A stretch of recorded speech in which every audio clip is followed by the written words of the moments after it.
Okay, Brad, which game did you watch this week, man? I watched probably one of my favorite games I've ever watched in my entire life. I was 9 years old. The 1995 ALDS Mariners versus Yankees. Okay. Oh, you would. Yeah, I would. This game was magical, and I haven't watched the whole game start to finish since it happened. Okay. Yeah. Now I've seen the way the game ended. I'm gonna save spoilers in case you don't know. I've seen that walk off at least a million times, and I don't know if I don't think I'm exaggerating because I watch it on a semi-regular basis. Anytime I come across it, I watch it. Now, so this, like I said, Game 5 ALCS 1995 Mariners hosting the Yankees in the Kingdome, which, looking back and watching this game, by the way, is like Seattle's version of the Trop. It was not good. I was so young when I went there because I actually went the next year after this season. I went to a game, and it was magical because I was at a big league stadium. But at the same time, looking back, not good, not a nice building at all. So this was actually a really, really good game. Back and forth. You had this guy, Andy Bennis, start the game for the Mariners, who I honestly don't remember him at all. Do not remember Andy Bennis. I remember saying his name after because I watched the game. My aunt and uncle bought me the VHS of that season because the Mariners, of course, were going to put one out because that was an awesome season. I remember watching that 1,000 times probably that year, and then knowing Andy Bennis' name, but it kind of faded out of my memory, and I was like, oh my gosh, I forgot about that guy. So he came out and he pitched really well. By the time he exited the game, though, in the 7th inning, he went 6 2/3. It was 4-2 Yankees, and it looked like, Tony Fernandez was unstoppable. He had 2 doubles. Don Mattingly was, I guess he had 1 double. He had a ground rule double down the left field line, but he's one of those guys who anytime he stepped up to the plate, it was like, ugh. What's he gonna do? You worry. Yeah, exactly. Donnie baseball. Yeah. So speaking of which, let's go through real quick. I just want to go through the lineup.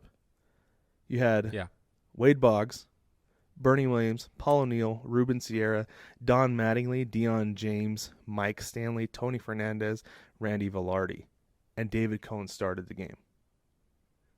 Yep. And I think it goes without saying that's the team that they won the World Series the next year, didn't they? In '96.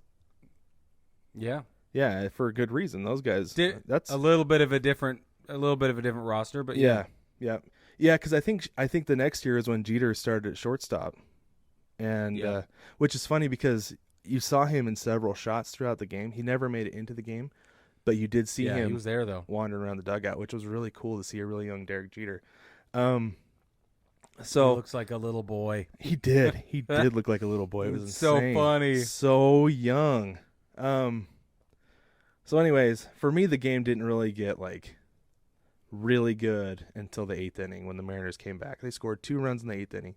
Griffey hit a 1-out shot to right field, and it just watching that home run just brought back all the feels. Oh, yes, I miss it so much watching a Griffey home run to right field because it's fantastic. It's magical. Yeah. And then Cone, he pretty much gassed at that point, walked the bases loaded. And at one point, Lou Piniella, who was managing the Mariners at the time, was looking around, looking up and down the bench, looking for somebody to pinch run for Tino Martinez on second base. And who comes out of the clubhouse but a recently 20-year-old Alex Rodriguez? Yeah. And as he's come out, they're saying, this is a youngster with a bright future. Shortstop of the future for the Mariners. Yeah, it's true. It's so crazy. He's so young and so green. Just watching him come out there, it looks like he kind of looked like a little bit like deer in headlights. You could tell he was confident, but at the same time, it was a big moment for him. And just kind of looking around, checking everything out, taking it all in. It was really cool to see that young of an Alex Rodriguez again. He ended up scoring the tying run. 4-4, nothing eventful in the 9th inning. Randy Johnson comes in to shut down the Yankees for a couple innings, but then in the top of the 11th inning, you get let me scroll down here real quick to remind myself who it was. You had, Tony Fernandez got one of his 2 doubles, ended Yeah. up on second base, and then you have who was it came in? Nope, sorry. Mike Stanley he walked, and then that's what it was. That was a different inning that because Fernandez had 2 doubles in that game, so that's why I was thinking that was one of them. Sorry. Mike Stanley okay, that makes walks. sense. Tony Fernandez bunts him over. That's what it was. So you've got Stanley standing on second base, gets Pat Kelly pinch runs for him, and then Velarde hits a single to left field, and Kelly comes around and scores, and the Yankees are up 5-4. And at that point, like, the Kingdome is just like everybody's just like stunned. You've got and they walk Bernie Williams to get to Paul O'Neill. Got 2 on, 2 out. Yankees have a chance to ice it with Paul O'Neill up. Yeah. And he strikes out looking against Randy Johnson because lefties could not hit that guy. Could not. I know. I would have been so afraid for my entire life if I was a lefty having to face Randy Johnson. Like, that's what nightmares are made of. For sure. Yeah. Right. So, all 6'7" of them. Yeah. Or whatever. Yeah. He's 6'10". He's 6'10". 6'10". That's right. He's way bigger than huge. Whatever the next thing is. Ginormous. There you go. So you go to the bottom of the 11th. Last hope. Mariners have this magical season. It's like, well, it was a good ride. That's going to be the end of it. No. Joey Cora gets a single. Bunt single. He's running down first base, and I want to say Don Mattingly fielded it. A bunt single. Yes. Yes. He bunted it down the first base line. I want to say Mattingly fielded it and went to tag him, and he kept his feet inside of that lane that the runner has to stay in on his way down to first base, right? But he kind of contorted his body, like bent his back, and it was like it was crazy to see him do it. Avoided the tag, dove in, touched first base, safe. Okay. Now this is the first time. This is the first at bat Griffey has had all game with somebody on base, because Cora hit a solo home run in the 3rd inning. And they said, you want to have Griffey up with nobody on base. Well, unfortunately, you're down 1-0 because Cora hit a home run. He had 3 home runs all season. He hits a big one in the 3rd inning.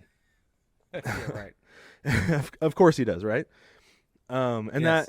And if you're wondering, yes, Joey Cora is Alex Cora's older brother, and personally, Right. if you ask me, the better of the 2 players. But that's neither here nor there. Anyway. So you've got Cora on first base after a bunt single. Griffey singles up the middle to center field.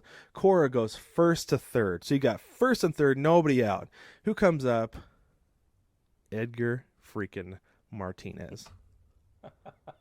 Holy smokes, you guys. A guy who is in the Hall of Fame because of this moment, arguably. Partially because of this moment, but really because of the DH. I mean, they talked about it in the game. They said if it wasn't for the DH, he wouldn't be in the game anymore. I didn't realize. I always knew he couldn't play third base, but I didn't realize it was because he had a knee injury that essentially would have ended his career. Yeah. That's why. But I mean, as my dad. That's right. That's why, as my dad says, Edgar Martinez runs like he's mad at the ground. Because of that knee problem. But so here he comes up, and it was magical. A magical moment. It was unreal. 0-1 count, gets a ball. It looked like kind of middle in, and he just turned on it and smoked it right down the third baseline, went down into the corner. Cora scores easily to tie the game. And before this moment, I never thought of Ken Griffey Jr. as a speedster. I always just thought of, he's got the arm, he can field, he can hit. I did not think of the guy's got wheels, because he came around from first base and he beat the throw by half a second or so. Well, way more than it should have been. Way more than it should have been. I think there's only a couple guys on that roster who could have made that. Yeah. Who could have made it all the way around. He beat the throw with safe. Mariners win 5-4. And who's there to greet him? Cora, obviously, because he was 90 feet away on third base waiting to score. But also Alex Rodriguez holding a bat, telling him, get down. So two of my 3 favorite Mariners ever. Griffey scoring the run, A-Rod telling him to get down and score. It was pretty cool to see, I guess, kind of the present and recent future, I guess, or near future, right there. So yeah, it was cool. And like I said, the first time I watched that game since it was live, and all the feels, got all the feels, you guys. It's really cool. I don't know what game I'm gonna watch next because I feel like everything just kind of pales in comparison to the '95 slide.